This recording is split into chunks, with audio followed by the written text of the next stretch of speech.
کہانی ختم کرتی ہوں. شاید میرے لیے بوا کا گھر ایک مکمل جہاں تھا.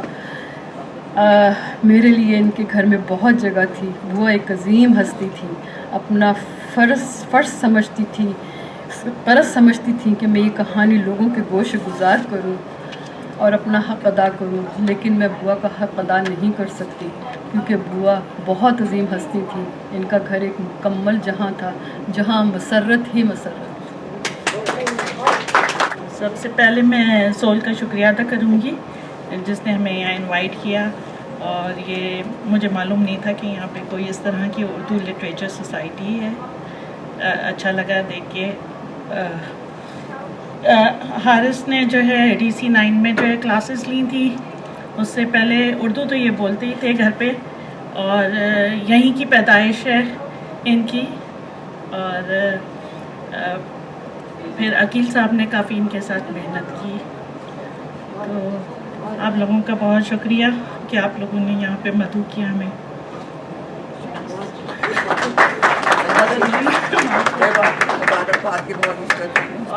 حارث اسپینش بھی سیکھ رہے ہیں اور ماشاءاللہ اور اسٹریٹ ایز ان کے مسلسل آ رہے ہیں. اسکول میں بھی یہ نہیں ہے کہ وہاں پاکستان میں پیدا ہوئے تھے اور وہاں سے آ کے ان کو اردو میں اتنی محنت نہیں کرنی پڑی. تو میں ضرور انکریج کروں گی دوسرے بچوں کو بھی کہ ضرور کریں، اتنا زیادہ مشکل نہیں ہے. اب میں یہاں اردو کی عظیم المرتبت فکشن نویس رضیہ فصیح احمد اجلاس کی صدر کی تشریف فرما ہیں. ان کے ناول آبلہ پا پر انہیں 1964 میں آدم جی انعام دیا گیا تھا. اس ناول کو راجشاہی یونیورسٹی مشرقی پاکستان BA کے کورس میں شامل کیا. اس کے بعد یہ مسلسل ناول لکھتی رہی. پاکستان رائٹرز گلڈ نے ان کی ایک افسانے پر انعام دیا. عنوان تھا آنکھ کا کانٹا. ان کے ناول زخم تنہائی کو فیض ٹرسٹ کی طرف سے انعام دیا گیا. رضیہ فصیح احمد اردو اور انگریزی دونوں زبانوں میں ناول افسانے لکھتی ہیں. انہوں نے انگریزی ادبیات میں MA کی سند حاصل کی ہے. انگریزی میں ان کے لکھے ہوئے افسانے BBC لندن سے نہایت معقول معاوضے کے ساتھ براڈ کاسٹ ہوئے. ان کے ناولوں پر مبنی PTV سے ڈرامہ سیریل کی صورت میں پیش کیے گئے. خداوند عالم کے لطف و کرم سے انہوں نے 1994 سے باقاعدہ شاعری شروع کی ہے اور بڑے مشاعروں میں شریک ہوئی. آج سول کو یہ اعزاز حاصل ہے کہ ہم انہیں شاعرہ ماہ رواں کی حیثیت دعوت کلام دیں. اور ارشاد فرما تشریف لاتی ہے رضیہ فصیح احمد. آپ اپنی شاعری سنائیں. یاسمین بہن اور اراکین مجلس السلام علیکم. تو میں یہ تو پہلے ضرور کہوں گی، شکریہ ادا کروں گی کہ یاسمین صاحبہ اور نغمی صاحب ہمیشہ مجھے یاد رکھتے ہیں اور ایسے خاص موقع پہ بھی انہوں نے مجھے یاد رکھا. اور شکریہ بھی ادا کرتی ہوں اور مبارکباد بھی دیتی ہوں کہ ہر مہینے وہ باقاعدگی سے نہایت کامیاب اجلاس یہاں کرتے ہیں. اور جو کچھ معظم صاحب نے کہا اس کے بارے میں میں بعد میں کہوں. پہلے شاعری سناؤں؟ اچھا. تو سب سے ابھی بات ہو رہی تھی کہ نغمی صاحب نے کتنے لوگوں کو آمادہ کیا وہ لکھے. اور یہ جو مسرت جہاں نے جو کہانی سنائی یہ بہت ہی میں کہوں گی مکمل کہانی ہے. اور کہانیوں کے مجموعے سے پہلے آپ رسالوں میں بھیجنا شروع کیجیے اور چھپنا شروع کیجیے. اور میں یہ سمجھتی ہوں کہ کسی بھی بڑے سے بڑے رسالے میں اگر آپ یہ کہانی بھیجیں گی انشاءاللہ یہ شائع ہوگی. میں یہ گارنٹی دیتی ہوں. اگر آپ نہ بھیجنا چاہیں تو مجھے بھیج دیجیے، میں بھیج دوں. اور نغمی صاحب کے لیے ایک شعر ہے: پھول کیا بننا، جو بننا ہے چمن بن جائیے، آپ اپنی ذات میں خود انجمن بن جائیے.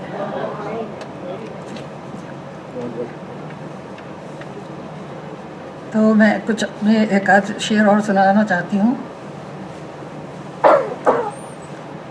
ڈر جاؤ گے جو آنکھ سے دیکھو گے یہ منظر، ڈر جاؤ گے جو آنکھ سے دیکھو گے یہ منظر، زنجیر کے حلقوں کو ہوا کھول رہی ہے،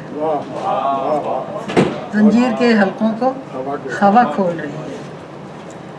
یا ایک شعر میرا ہے: جتنے بھی تھے گواہ وہ سب قتل ہو گئے، جتنے بھی تھے گواہ وہ سب قتل ہو گئے، اب آپ ہی بتائیں شہادت کہاں سے لائیں؟ اور اب اپنے دانشوروں کے لیے، ہمارے اپنے جو دانشور ہیں، میں دیکھ رہی ہوں کہ وہ زیادہ تر خاموش ہیں، جو ان کو کہنا چاہیے وہ نہیں کہہ رہے ہیں، تو میں نے ان کے لیے ایک مسلسل غزل ہوئی ہے، کہیں نہیں ہے، ہو گئی ہے۔ کبھی تو ان سے پوچھئے جسارتیں کہاں گئیں، کبھی تو ان سے پوچھئے جسارتیں کہاں گئیں، جو دل میں پل رہی تھی وہ بغاوتیں کہاں گئیں، وہ فلسفہ کہاں گیا، علامتیں کہاں گئیں، جو دل پہ نقش کی گئیں، وہ دل پہ نقش کی گئیں عبارتیں کہاں گئیں، جو حل کیے تھے آپ نے سوال سارے کیا ہوئے، جو حل کیے تھے آپ نے سوال سارے کیا ہوئے، جو بوجھ لی گئی تھی وہ بجھارتیں کہاں گئیں، جو آنسو بوجھ بن گئے تھے آپ ان کو پی گئے، جو آنسو بوجھ بن گئے تھے آپ ان کو پی گئے، جو دل میں تھی رہی صحیح ندامتیں، جو دل میں تھی رہی صحیح ندامتیں کہاں گئیں،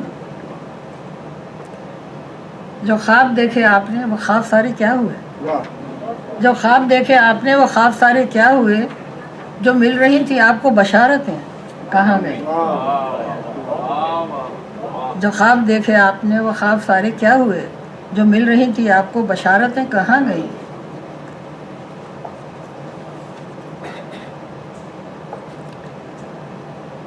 نگوں کے خالی خول ہیں جواہرات کیا ہوئے، نگوں کے خالی خول ہیں جواہرات کیا ہوئے، امانتوں کو ڈھونڈیے امانتیں کہاں گئیں،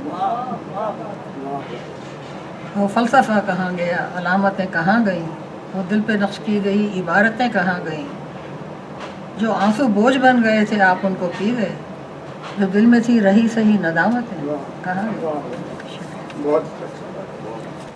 نہیں ہوا یہ تھا کہ وہاں پر مشاعرے وغیرہ ہوتے تھے شکاگو میں، تو کسی صاحب نے ایک مطلب نہیں وہ کیا کہتے ہیں اسے جو مصرع طرح دیا کہ اس پہ غزل کہیے گا آپ لوگ، تو میری ایک دوست فرینڈ تھیں، تو میں نے ان سے کہا کہ بھئی یہ کیا طریقہ ہے کہ مطلب دے دیا مصرع طرح کہ اس پہ کہیے، سارے اشعار ٹکرا جاتے ہیں، سارے خیالات اور کچھ بات نہیں بنتی، تو انہوں نے کہا ہاں یہاں پر یہ کرتے ہیں یہ لوگ۔ اچھا اسی دن میں نے 3:30 بجے انہیں فون کیا کہ اس مصرعے پہ میری یہ غزل ہوئی، اور انہوں نے سنی، اور وہ بہت ہی یعنی جانتی تھی پہچانتی تھی کہ شاعری کیا ہوتی ہے، انہوں نے مجھے آپ کی طرح انہوں نے مجھے انکریج کیا، اور مجھ سے ہر روز پوچھتی تھی کوئی نئی غزل ہوئی، تازہ غزل ہوئی۔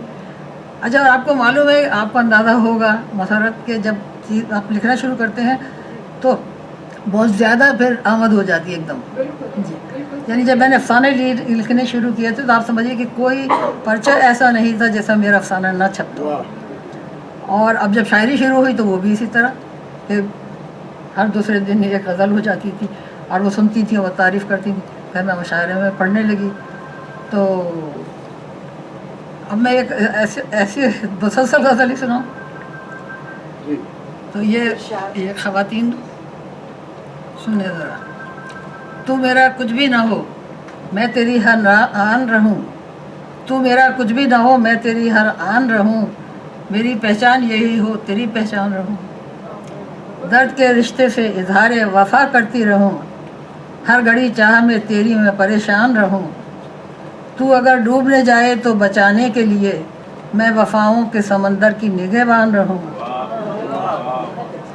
تو میرے وقت کی ہر پائی کا رکھتا ہے حساب، تو میرے وقت کی ہر پائی کا رکھتا ہے حساب، جو بھی تو کرتا رہے میں مگر انجان رہوں، تو اگر چھوڑ کے جائے تو گنہگار ہوں میں، تو اگر چھوڑ کے جائے تو گنہگار ہوں میں، عمر بھر ترک تعلق سے پریشان رہوں، کشتہ زخم رہوں اور لہو روتی رہوں، کشتہ زخم رہوں اور لہو روتی رہوں، سنیے گا، ہو تو سکتا ہے مگر کیوں میں میری جان رہوں۔ اب غزل کی طرف آتا ہوں کہ ایک غزل پیش کر دوں جو بھی ہوئی۔ اجازت نقوی صاحب؟